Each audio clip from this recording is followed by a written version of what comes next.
Hello, dear students. I'm Amarjit Singh Bedi, retired principal, veteran English teacher with 50 years of long teaching experience. I've taught thousands of students who could attain the mission of their life. They could attain distinguished post of an IAS, RAS, and other highly qualified posts. My real mission is to make you understand my unique technique to easily read, write, and speak effectively. I want to remove your phobia and panic of English. My message to all of you, यूं जमीन पर बैठकर क्यों आसमां घूरता है, पंखों को खोल क्योंकि जमाना सिर्फ उड़ान देखता है. डियर स्टूडेंट्स, आज का हमारा टॉपिक है करो मास्टरी प्रीपोजिशंस में और धुरंधर बनो अंग्रेजी में. प्रीपोजिशन वो शब्द है जो आने वाले नाउन प्रीपोजिशन की स्थिति स्थान को सुनिश्चित करता है. वो बताता है कि आने वाले नाउन या प्रोनाउन किस स्थिति में. ये टॉपिक ग्रामेटिकल पॉइंट व्यू से कॉम्पिटिशनल से बेहद महत्वपूर्ण है. इस स्लाइड को आप बार बार देखें और आप उससे कोई भ्रम हो तो आप इसे क्लियर कर ले. आपके बहुत काम का है आपके कैरियर के लिए.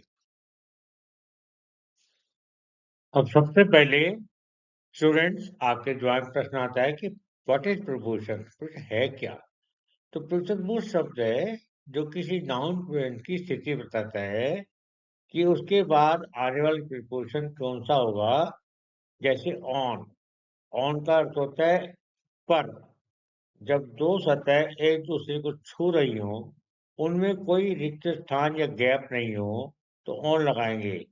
Example, the book is on the table. किताब टेबल पर रखी है, अर्थात टेबल और किताब में कोई दूरी या गैप नहीं है, इसलिए पर के लिए ऑन है. Student is sitting on the bench. विद्यार्थी बेंच पर बैठा है. बेंच और विद्यार्थी में एक दूसरे को छू रहे हैं, उनमें कोई गैप नहीं है, इसलिए पर के लिए होना है. Please hang the picture on the wall. Picture को दीवार पर टांग दो. तो दीवार पिक्चर में गैप नहीं है. तीनों में, टेबल किताब में, बेंच स्टूडेंट में, वॉल पिक्चर में एक दूसरे पर टिके हुए हैं. इन गैप नहीं है, इसलिए ऑन लगाया गया है. इन जब कोई वस्तु पहले से अंदर हो या एक ही माध्यम में हो तो ऑन लगाना है. टीचर इन द क्लास, अध्यापक कक्षा में है. इसका मतलब जब आपने देखा तो आपने अध्यापक को पहली कक्षा में पाया.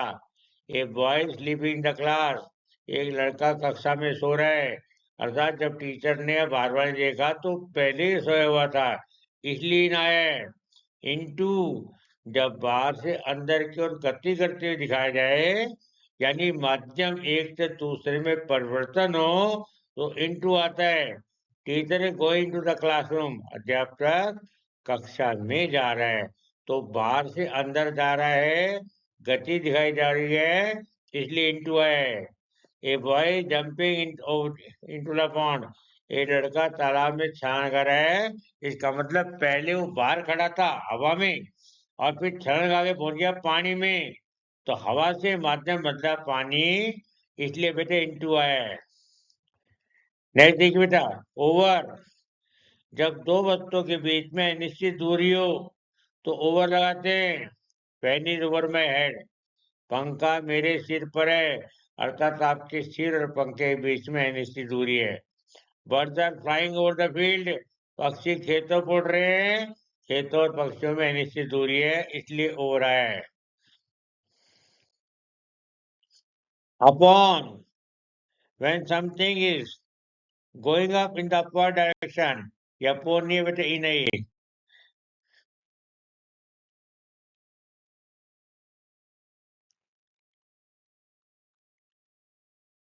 थ्रू, यानी किसी वस्तु में से होकर.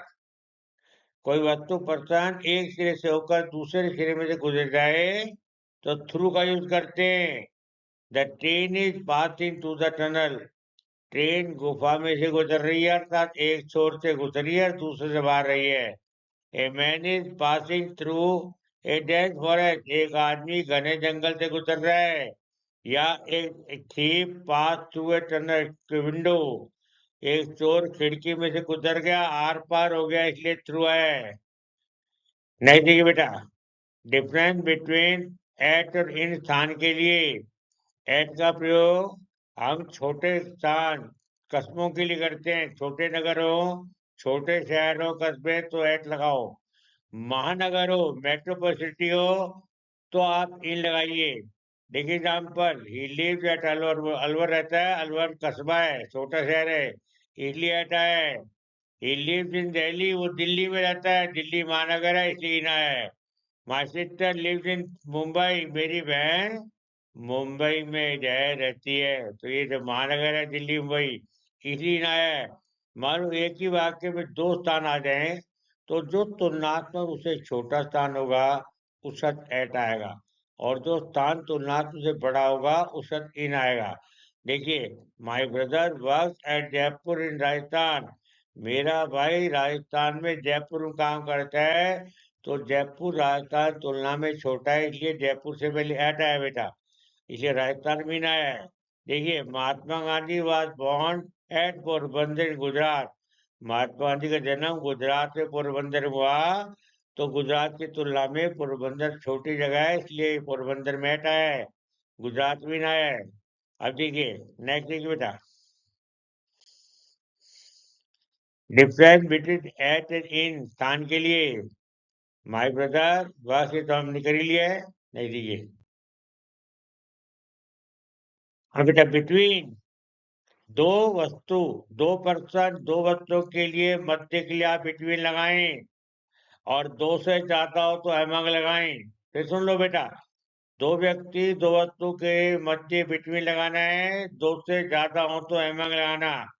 जैसे divide the cake between Ravi and Simran, Ravi Simran cake बांट दो, तो ये दो बच्चे हैं, इसलिए बेटा यहाँ बिटवीन आया है। Alwar is between Delhi and Jaipur, Alwar Delhi Jaipur के बीच में दो नगर हैं, इसलिए बेटा यहाँ अलवर है।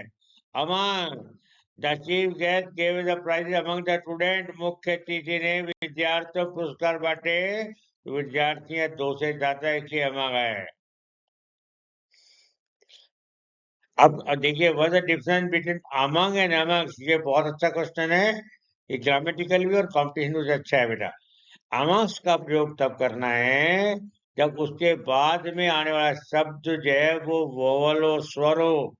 यदि स्वर आ रहा है बाद में तो आप अमंग्स लगाइए, व्यंजन आ रहा है तो अमंग लगाओ। देखो उदाहरण, he is very popular amongst us, अब ये देखो बेटा, अस ये यू स्वर है, इसलिए अमंग्स का है, क्योंकि अमंग के बाद स्वर है, इसलिए अमंग्स है।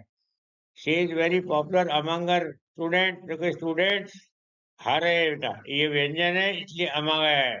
व्यंजन बाद में हो तो अमंग लगाओ, वैसे बाद में स्वर हो तो अमंग्स लगाओ। विद, इसका प्रयोग औजार साधन के लिए करते हैं। He cut the tree with an axe, उसने कुल्हाड़ी से पेड़ काट डाला, तो कुल्हाड़ी हथियार है, इसलिए विदा है। इन ancient time people fought with sword, प्राचीन काल में लोग तलवार से लड़ते थे, तलवार हथियार है, विदा है। She always write with pen, वो हमेशा पेन से लिखती है, पेन बेटा एक औजार है, यंत्र है, इंस्ट्रूमेंट है, इसलिए विदा है। बाई, इसका प्रयोग एजेंट के रूप में करते हैं, लेटर और रिटर्न। बाय हिम, तो यह व्यक्ति होगा तो बाया जाएगा, और यदि मान लो साधन है बेटा, यंत्र है, तो विद होगा। देखो, पेन से लिखती है तो विद पेन आया, ये लिखा है letter by return by him या बाय हर, तो चूंकि बाय हर ये एजेंट है, इसलिए बाय आया है। The line was killed by Hunter, शेर का शिकार शिकारी ने किया है, तो कोई बाय बेटा एजेंट है, इसलिए बाय है। अब मैं कह दूं, एक line was killed with a gun, एक शेर को बंदूक से मारा गया, बंदूक हथियार है, इसलिए विदा है, और व्यक्ति ने मारा है तो भाई है। हाँ बेटा, सिंस, इसका प्रयोग निश्चित समय अवधि के लिए करते हैं। जैसे I have been teaching English since 1980, मैं 1980 से अंग्रेजी पढ़ा रहा हूँ, तो यहाँ बेटा जो 1980 है, ये निश्चय सन है, सन से पहले सिंस लगाना है। कोई भी वार हो बेटा डे हो, डेट हो और कोई सन हो, प्राकृतिक समय, बर्थ डेट हो तो सेंस लगाना। She has been living Jaipur since birth. देखिए बेटा वो जन्म से जयपुर रह रही है, जन्म से प्राकृतिक समय है, सिंस है। मॉर्निंग इवनिंग के साथ भी सिंस लगाएंगे। फोर का प्रयोग आप अनिश्चित समय करेंगे, जैसे 5 साल, 10 साल, 2 दिन, 1 दिन, या देखिए या 1 घंटा। I have been living in Mumbai for 5 years। मैं 5 साल मुंबई रहा तो 5 साल निश्चित अवधि है, इसलिए 4 आया है। I have been teaching for 50 years। 50 साल से डिग्री पढ़ा रहा हूँ, तो 50 साल ऐसी अवधि है, 4 आया है। बेटा इन फ्रंट ऑफ, बेटे सामने। My house in front of post office. मेरा घर पोस्ट ऑफिस के ठीक सामने है, तो बेटे इन फ्रंट ऑफ है। जिसे बिफोर भी कह सकते हैं, my house is before the post office. Our hostel is in front of playground. हमारा हॉस्टल खेल मैदान के ठीक सामने है। What is different of and off? बेटे बहुत काम का शब्द है। ग्रामेटिकल पॉइंट व्यू से, ऑप्टिशन पॉइंट व्यू से ये बेटा एरर आती है वाक्य में, उसको निकालने में बहुत मदद करेगा। हाई स्कोर करोगे। ऑफ का अर्थ है का, की। वस्तु किससे बनी हुई है तो ऑफ लगाना है। Furniture is made of would. Furniture लकड़ी का बना हुआ है, लकड़ी का, इसलिए ऑफ है। पदार्थ हो ना, हमारा मेन गेट लोहे का बना है, लोहे का, तो आयरन के साथ ऑफ आया है। ठीक है, तो वस्तु किस पदार्थ से बनी, ऑफ लगाना है। ओडब लगा मतलब बेटा अलग होना, पृथक होना, विमुख हो जाना। The baby fell off the bed. बच्चा बिस्तर से गिर गया, तो बिस्तर से अलग हुआ कि नहीं है, ये ओ डबल एफ आएगा। She jumped of the roof. वो छत से छलांग कूद गई, तो छत से दूर हुई है, जी ओ डबल एफ है। नहीं देखो बेटा, गलत शब्द है, wrong use of preposition. Preposition के उपयोग में बच्चे अक्सर गलती करते हैं। कुछ ऐसी वर्ब होती है जिनके बाद कोई प्रिपोजिशन हम आम तौर पे नहीं लगाते, लेकिन हमारी प्रथा बन रही है, इसलिए हमसे वो कॉमन मिस्टेक हो जाती है। जैसे अटैक, अकम्पनी, अवेट, इन्फॉर्म, ओबे और एंटर करते हैं। कंप्राइज, असेज, ऑर्डर, रिजिट, इनके बाद बेटा प्रीपोजिशन नहीं लगाना है, क्योंकि हम शुरू से लगाते आ रहे हैं तो हमारी हैबिट में आ गए, गलत है। अब देखिए पहला वाक्य बेटा, Russia attacked on Ukraine. Russia ने, रूस ने यूक्रेन पर हमला कर दिया। अटैक में हमला है, ऑन की जरूरत नहीं है। ही अवेटेड फॉर इंस्ट्रक्शन। उसने उसके आदेश पर प्रतीक्षा की, यहाँ फॉर की जरूरत नहीं है, ही अवेटेड इंस्ट्रक्शन ठीक है। He will company with her. वो उसके साथ जाएगा, संगति करेगा। विद की जरूरत नहीं है, कंपनी का मतलब संगति है। आई सेल एसिड टू हिम। मैं उसका सहयोग करूंगा। एसिड करते हैं, सहयोग करना, टू की जरूरत नहीं है। I request to her. मैंने उससे प्रार्थना की, तो I request not to her. We read at the station. पर बहुत कॉमन मिस्टेक है, हम स्टेशन पहुंचते हैं, वी रीड द स्टेशन। ठीक है बेटा, we enter the station. Enter के बाद इन इंटू मत लगाना। सुन लो ध्यान से बेटा, एंटर के बाद इन इंटू नहीं आएगा, और रीड के बाद एट मत आना। कॉमन मिस्टेक है जो बच्चे करते ही हैं। Our group comprise of 10 girl. हमारे समूह में 10 लड़कियां हैं, तो बेटा कंप्राइज में खुद आ गया, ऑफ की जरूरत नहीं है। दे वायलेटेड टू द रूल। उन्होंने नियम का उल्लंघन किया। दे वायलेटेड द रूल। ठीक है, नेक्स्ट देखिए बेटा,